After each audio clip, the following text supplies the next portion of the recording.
Prochain point complet sur l'info à 7h30. À tout à l'heure. Dans la presse ce matin avec Hélène Frade. Bonjour Hélène. Bonjour. Dans la presse d'abord l'hommage de la France à Arnaud Beltrame. Et je vous propose Pauline de commencer par Libération qui montre ce matin à la une la photo du cercueil du gendarme assassiné porté par ses frères d'armes sur le tarmac de l'aéroport de Carcassonne avant son départ pour Paris. Le journal évoque ce matin une communion républicaine autour du lieutenant-colonel Arnaud Beltrame, cette figure de héros derrière laquelle la République tout entière va pouvoir se rassembler aujourd'hui. Ce matin, annonce Libé, deux France au rendez-vous à Paris. La France de droite et celle de gauche, celle qui croit au ciel et celle qui n'y croit pas. Une citation inspirée du très beau poème de Louis Aragon, La rose et le réséda. Le cortège qui partira du Panthéon se dirigera ensuite, vous l'avez dit, vers l'hôtel des Invalides où aura lieu la cérémonie, l'hommage national. Et au cours de cet hommage, Hélène, Emmanuel Macron va prononcer l'oraison funèbre. D'après le Figaro, le chef de l'État devrait en appeler à l'union populaire pour rassembler les Français face à la menace terroriste. Un phénomène qui doit donner lieu, selon lui, à un combat culturel, un combat de longue haleine, forcément mené dans la force du droit, selon le président, qui a aussi dit regretter qu'à chaque fois que la France est frappée au cœur, certains aient tendance à vouloir la déchirer en ne traitant que les symptômes, je le cite.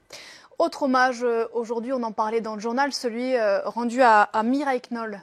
Le meurtre de cette femme rescapée de la rafle du Vel-d'Hiv provoque un sentiment d'effroi général, d'après Libération, qui rapporte que le parquet a retenu le caractère antisémite de ce crime commis, vous l'avez dit, dans l'appartement même de cette vieille dame, dont les voisins, on le voit, ont décoré la porte en sa mémoire.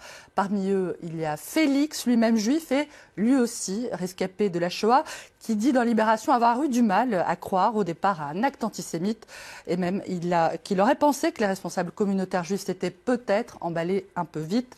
Dans une interview au Figaro, Barbara Lefebvre, qui est la co-auteure des Territoires perdus de la République, explique que ces réactions immédiates d'indignation s'expliquent par l'indifférence médiatique et politique, je la cite, qui avait entouré la mort de Sarah Halimi, une autre retraitée juive, tuée dans le même arrondissement parisien il y a bientôt un an.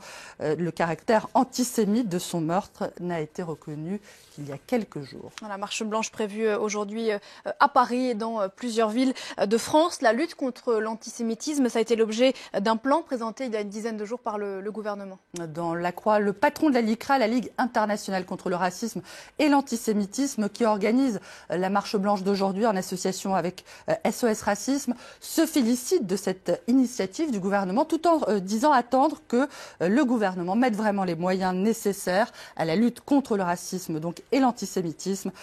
La France en fait-elle suffisamment pour lutter contre ces fléaux? S'interroge également le magazine britannique The Week, qui rappelle que la France avait déjà investi 114 millions d'euros en 2015, l'année des attentats de Paris, pour lutter contre le racisme et l'antisémitisme.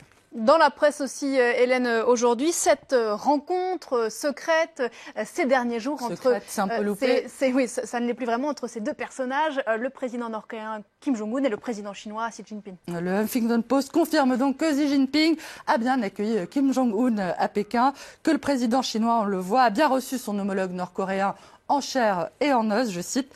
Ce dernier serait arrivé dans la capitale chinoise en train. Un train qu'on retrouve, Pauline, à la une ce matin d'une bonne partie de la presse internationale, notamment du Korea Times, qui montre, on va le voir, le train spécial en question. Un train blindé, couleur olive, vert olive, semblable, d'après le journal, à ceux de Kim Jong-il et Kim Il-sung, les prédécesseurs de l'actuel dirigeant nord-coréen. Le train, la limousine et le père, à la une également ce matin du Financial Times, qui précise que Kim Jong-un n'a fait aucune apparition publique au cours de cette visite secrète, donc entre guillemets, une visite scrutée évidemment de très très près par l'allié américain de la Corée du Sud, l'aigle des États-Unis, qu'on va retrouver dans le dessin du Jungang Daily. Il tient dans son bec une branche d'olivier qui est le symbole de la paix. Un peu piteux tout de même, l'aigle américain. Oui, il a plus une allure de pigeon. Merci beaucoup, Hélène. À tout à l'heure. On vous retrouve un peu plus tard dans ce Paris Direct. On va